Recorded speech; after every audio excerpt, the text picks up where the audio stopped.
Vamos aos nossos exercícios, então, sobre as aulas da estabilidade dos anéis e algumas reações paralelas. Nessa primeira questão, gente, a pergunta se refere ao ciclo propano.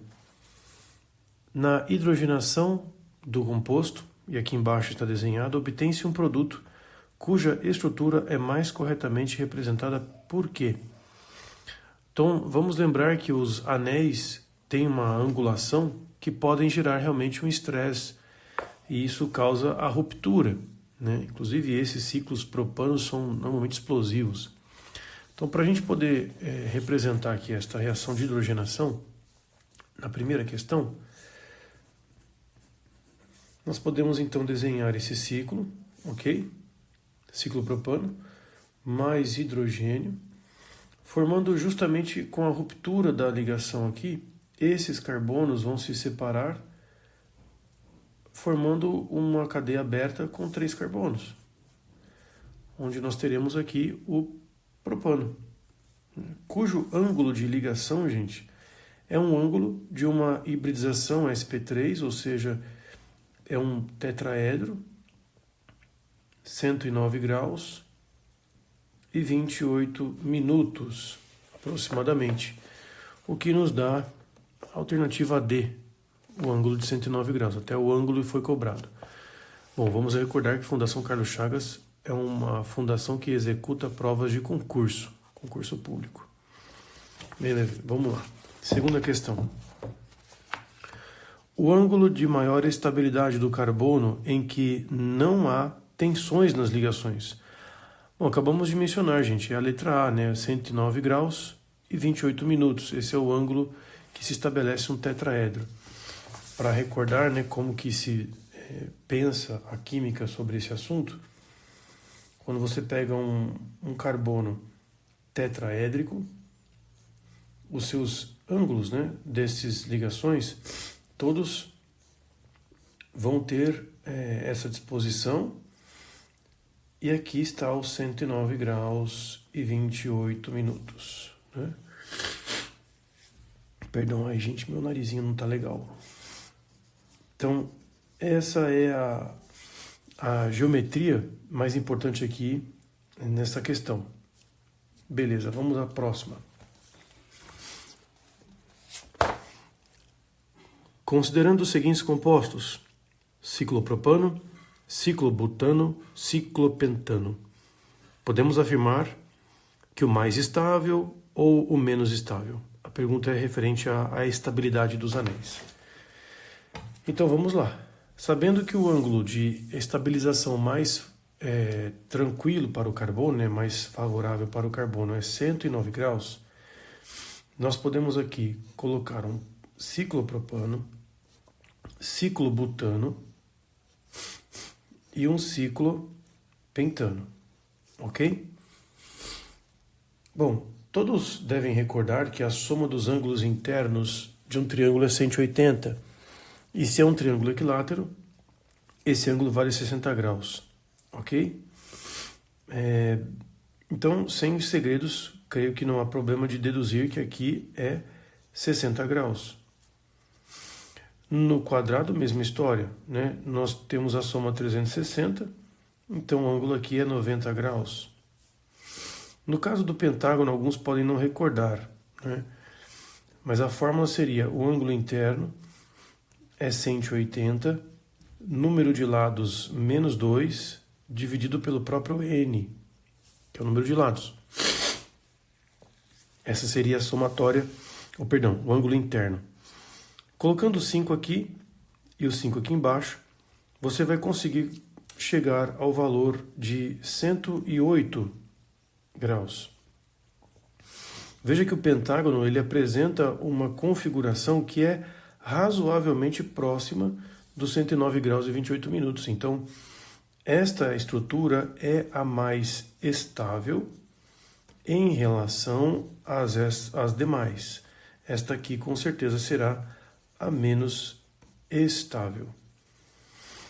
Então, a mais estável é o ciclopentano, mais estável é a ciclopentana, ou mais reativo, então seria o ciclopropano, mais reativo o ciclopropano e o mais estável o ciclopentano, letra C. Descreve isso com mais clareza. Muito bom. Próxima questão da FUVEST. Hidrocarbonetos que apresentam dupla ligação podem sofrer reação de adição. Quando a reação é feita com haleto de hidrogênio, HCl, por exemplo, o átomo de halogênio se adiciona ao carbono insaturado que tiver menor número de hidrogênios, conforme observou Markovnikov. A gente aprendeu nas aulas, né, que a regra de Markovnikov é o hidrogênio vai ao carbono mais hidrogenado.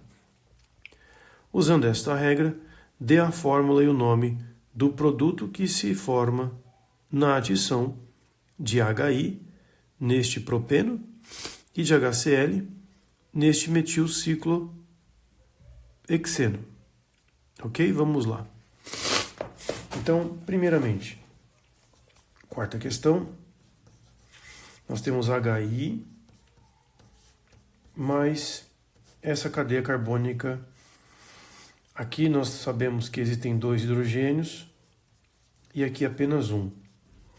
Portanto, hidrogênio vai no carbono mais hidrogenado e iodo vai no carbono cujo carbocátion é mais estabilizado. Então aqui nós temos um iodo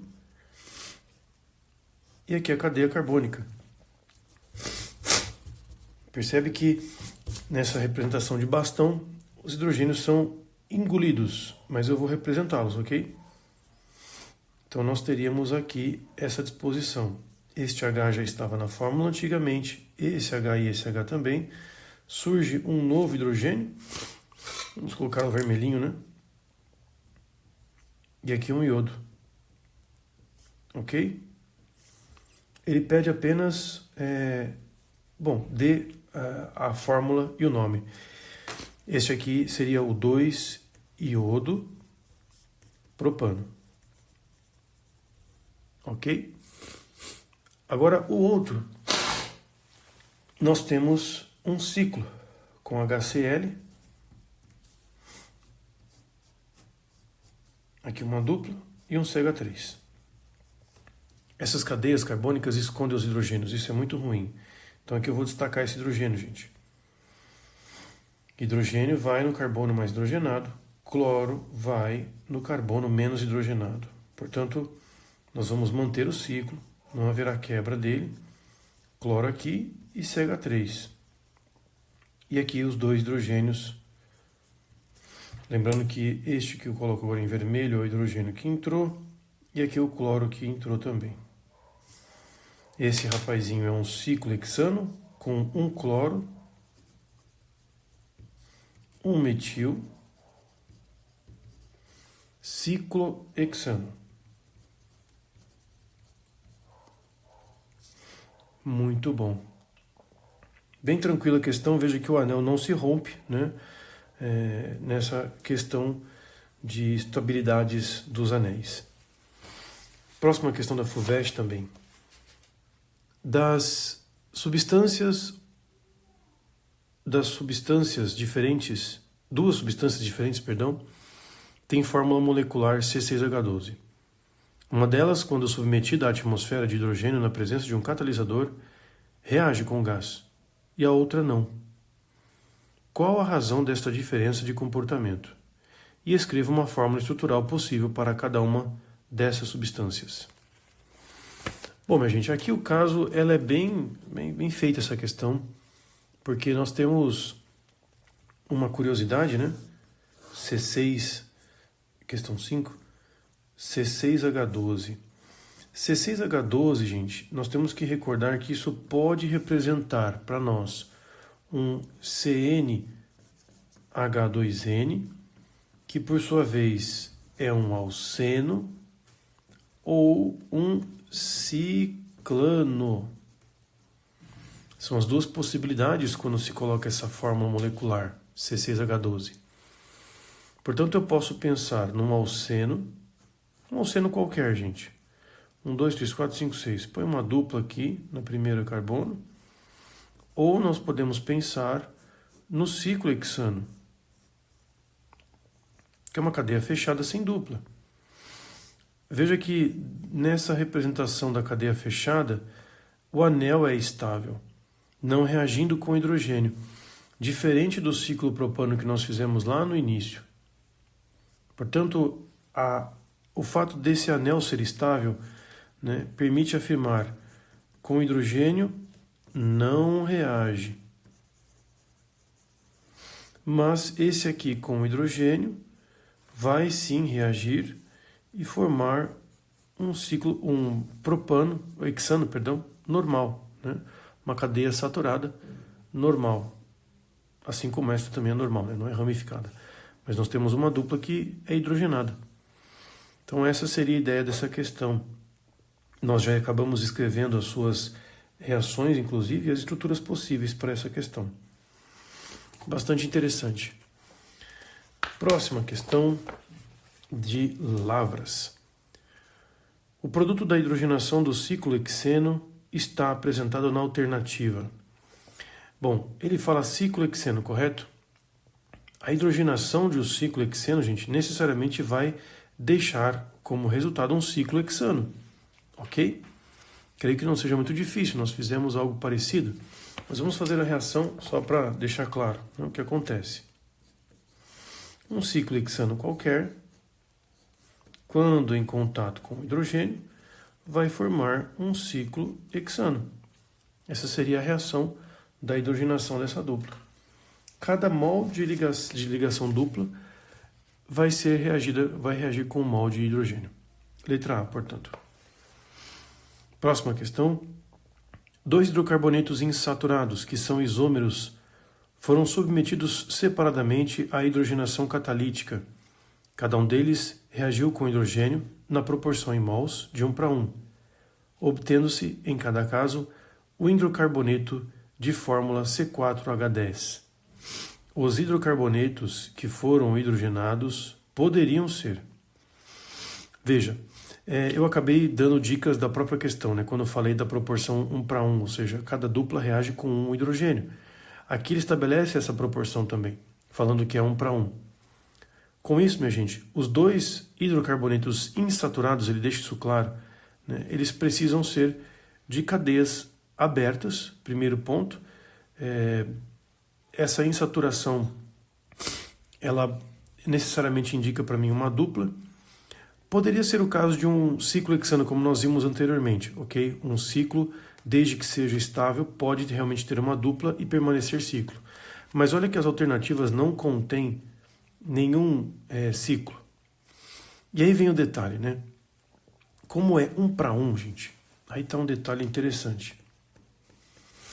Então eu tenho um certo hidrocarboneto insaturado, um CnH2n, que vai reagir com um H2 e vai formar um CnH2n mais 2. De um alceno, eu passo para um alcano. Portanto, a alternativa que permite essa proporção 1:1 é justamente alcenos.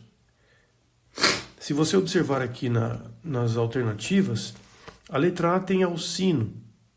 Já não é a mesma proporção 1:1. Por quê? Um CnH2n menos 2 precisa de 2 mols de hidrogênio para reagir. A proporção é 1:2. Alcino com hidrogênio formando um CnH2n mais 2, que é um alcano. Ou seja, a hidrogenação de um alcino leva muito mais hidrogênios do que um alceno. Na letra A nós temos um alcino e um alceno, está errado. Aqui nós temos um alcadieno, 2 duplas, e aqui um ciclo butano. O ciclo butano até pode, né, por conta do estresse da sua ligação, ele pode realmente reagir com hidrogênio, mas um ciclo butadieno são 2 duplas. 2 duplas requerem 2 hidrogênios, então está errado. Seria o caso de eu colocar aqui também um alcino ou um alcadieno. 2 duplas ou tripla podem virar alcanos nessa proporção 1:2. Um alceno com um hidrogênio vai acabar caindo nessa reação com 1:1. Né? Vamos lembrar que alcenos, né, a gente pode pôr aqui um CnH2n incluir ciclopropano e um ciclobutano. Esses dois podem reagir com 1 mol de hidrogênio, numa proporção 1:1, formando um CnH2n mais 2. Vai virar propano, no caso desse caso aqui, propano.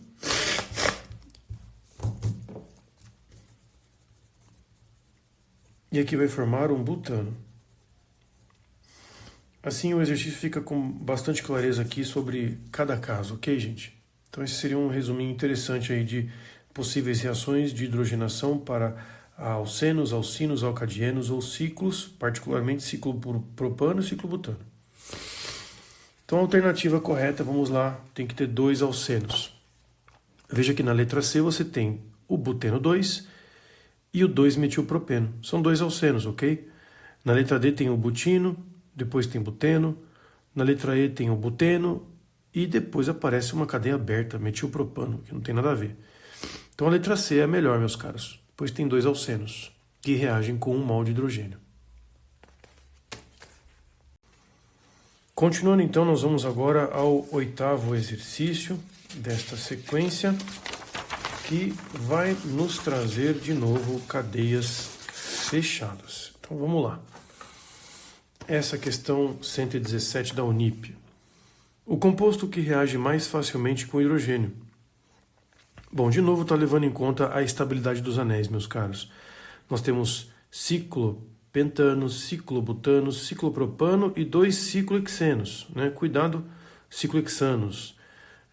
Essas representações se referem àquela disposição tridimensional do barco e da cadeira, em que poderia se suspeitar, né? Vamos retomar aqui o que foi explicado, né? Quando nós pegamos, então, questão número 8, se não me falha a memória, deixa eu ver aqui rapidinho, gente. Isso, questão número 8. Há um tempo atrás, meus caros, os químicos acreditavam que todas as estruturas eram planas. Imagino que era por conta da limitação, né, de não ver as coisas, né? Como a única realidade química das moléculas era realmente desenhá-las num papel, os químicos acreditavam que as estruturas eram todas planas e que não haveria alguma disposição tridimensional disso, né? O que acaba caindo em certos problemas, não? Então, o que se pensava antes com relação aos ângulos dessas moléculas aqui desenhadas? Aqui, 60 graus, 90 graus, 108 graus. E aqui, meus caros, como nós temos um hexágono, né? Dá para deduzir rapidinho, porque são 6 triângulos equiláteros, portanto o ângulo é 120 graus. Mas isso geometricamente falando, ok? Simplesmente matemática. Depois, com o advento da química inorgânica, com o Werner, né, ele deduziu, né, que as moléculas elas apresentam realmente um aspecto tridimensional e os ângulos foram se reformulados, né, principalmente o ciclohexano. O ciclopropano realmente ele tem 60 graus e ele reage com o hidrogênio, se formando um propano. 90 graus continua o ângulo do ciclobutano, reage com o hidrogênio, formando um butano normal. 108 graus continua o ângulo dessa molécula, porque todas essas três são planares. Só que não reage.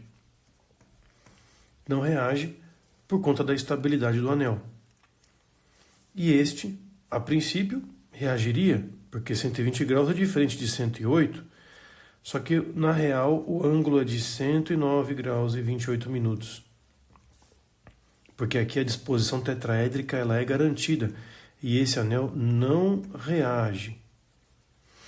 O fato de não reagir esse anel é que chamou a curiosidade dessa molécula aqui. Como que pode esse negócio não ser 120 graus. Como nós temos que dispor o carbono de forma tetraédrica, esses ciclos eles vão apresentar essa disposição. Vamos tentar aqui desenhar o melhor possível, onde você pode ter uma cadeia com aspecto deste como cadeira, é o que se chama, cadeira, que parece uma cadeirinha, não? Tem um plano aqui, uma parte aqui para baixo, outra para cima, né? Para vocês entenderem mais ou menos a ideia da cadeira, né? Você pode pensar aqui num rapazinho que está aqui todo folgadão, né?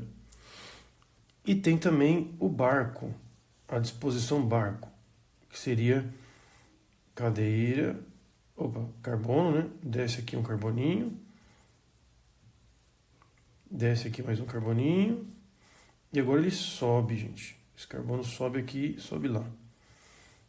Aqui seria o barco, que as químicas costumam chamar de barco, né? Vamos fazer aqui o rapazinho navegando em cima do barquinho. Essa disposição cadeira e barco, ela garante, né, o ângulo que estamos mencionando, de 109 graus e 28 minutos.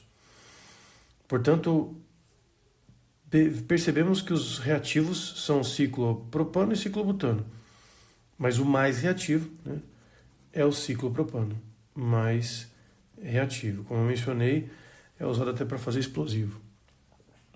Muito bom. Questão número 9 agora. Nós vamos retratar uma reação à luz, para contradizer um pouco essa história toda. Quando se faz a monocloração do metilciclopropano, obtém-se 6 isômeros. 6 isômeros, hein, gente? Ele quer que eu represente as estruturas de 3 desses isômeros e escreva os nomes de 2 isômeros representados. Bom, pensando então nesse caso, nós temos o metilciclopropano, ok? CH3 num ciclo. Aqui eu vou deixar esse ciclo bastante evidente, pois isso vai nos ajudar nas reações, ok? Mais cloro na presença de luz. Ele coloca a UV, né? Mas ali o UV pode ser considerado onda eletromagnética, né? Uma luz. Como ele fala 6 isômeros, fica na dúvida, né? Poxa, mas 6? Como assim, né? Vamos primeiro pensar. Como você tem uma reação à luz, eu tinha feito nas aulas anteriores, né? Claridade, cadeia, calor. É possível fazer uma substituição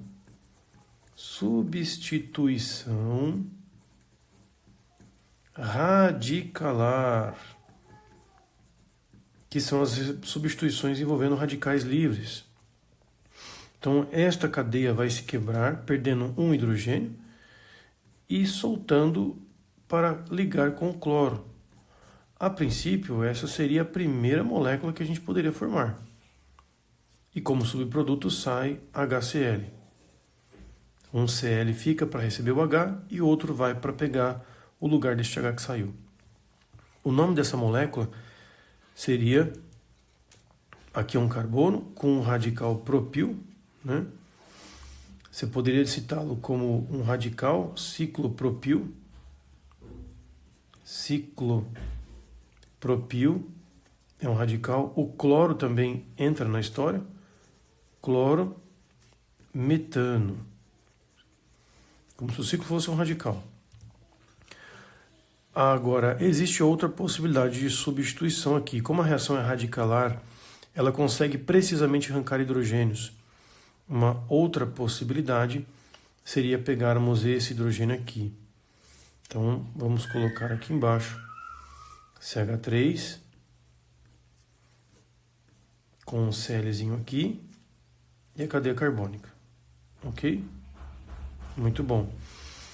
Aqui nós teremos que dar nome a este ciclo, né? Então é um ciclo propano com 2 radicais, cloro e metil. Cloro, subentende-se 1 no caso, né? 1 metil, ciclopropano. Detalhe, né? Este carbono não é quiral. Muito cuidado, né? Nós vamos usar a quiralidade já já. Mas veja que aqui você não tem um carbono assimétrico. Por quê? Porque a volta no anel é igual. Conforme você parte desse carbono, veja que a volta ela é a mesma, né? Ou seja, eu passo por CH2. Não existe nenhuma assimetria nesta molécula. Agora, se eu colocar hidrogênio aqui, nós temos CH3 e aqui vem um cloro. Nessa estrutura, minha gente, este carbono, ele é quiral. Porque eu tenho cloro e hidrogênio, uma volta que não passa por um radical, CH3, e aqui uma volta que passa por um metilzinho perdido. Essa estrutura seria o 1-cloro, 2-metil, ciclopropano. Ok? Agora, dê um destaque também a este carbono. Ele também é quiral, gente. Tem hidrogênio, CH3, esta volta é diferente da outra. Nós temos 2 carbonos assimétricos nessa história. Só que além disso, né, tem outro probleminha. Se vocês recordarem, o que eu acabo de desenhar lembra também isomeria geométrica, porque o carbono, quando está em ciclo, pode executar isomeria geométrica, pode apresentar isomeria geométrica. Então, dentro desse caso aqui, nós temos 3 estruturas planas. Eu tenho agora isômeros geométricos, né, que podem ser, desse caso aqui, eu vou poder tirar um caso cis e um caso intrans. No caso cis, ele vai poder apresentar levógiro ou dextrógiro, e o trans também vai apresentar levógiro ou dextrógiro, pela assimetria da própria cadeia. Então seriam 4 possibilidades dentro desse caso aqui, né? Nós temos 4 isômeros. No caso desses 2 não há isomeria, então são 4, mas esses 2 são 6.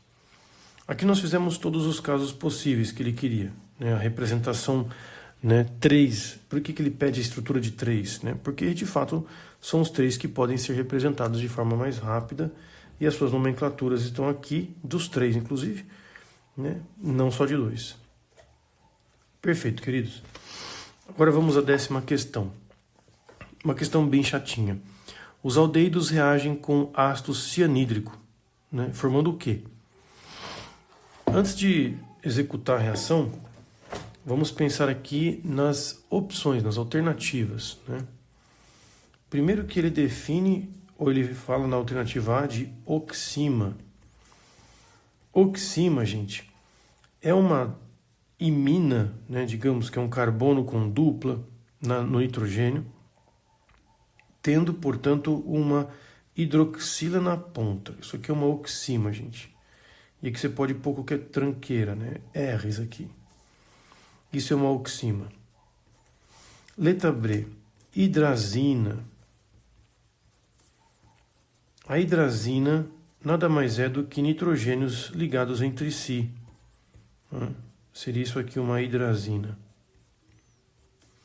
Como se fossem 2 amônias, né, juntadas aí. A nitrila, gente, C. Nitrila, ela é um composto que apresenta um certo corriqueiro aqui na química, né, que seria um cianeto ligado na cadeia carbônica. Isso é uma nitrila. O senhor ácido barbitúrico é muita sacanagem, né? É um ácido, ok, mas não é muito fácil de entender a sua propriedade ácida. Barbitúrico. Você tem um anel com um oxigênio aqui, nitrogênios ao lado. Então veja que já lembra uma amida, né? E aqui ainda reforça a ideia da amida, porque tem outra dupla O aqui e uma outra dupla O aqui. essa estrutura tem somente 4 carbonos, 3 oxigênios e 2 nitrogênios. Aqui faltam hidrogênios, que justamente são esses os ionizáveis. Esse negócio é ácido, professor? Sim. Dá para propor aqui uns efeitos de ressonância que estabilizaria o ânion, né? Mas essas 4 moléculas não fazem parte do que nós vamos dar de resposta.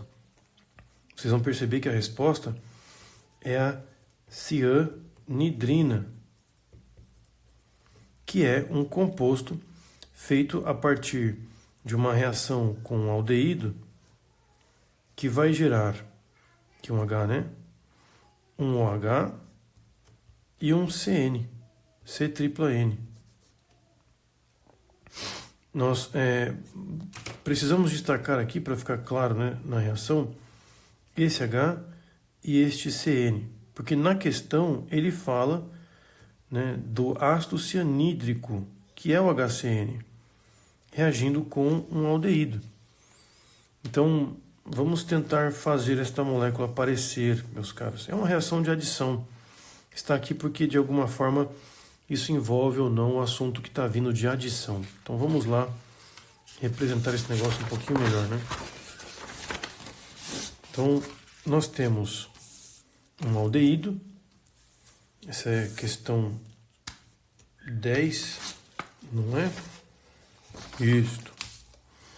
Então, memorizem aí, meus caros. Questão 10. Um aldeído mais HCN tem que formar a cianidrina.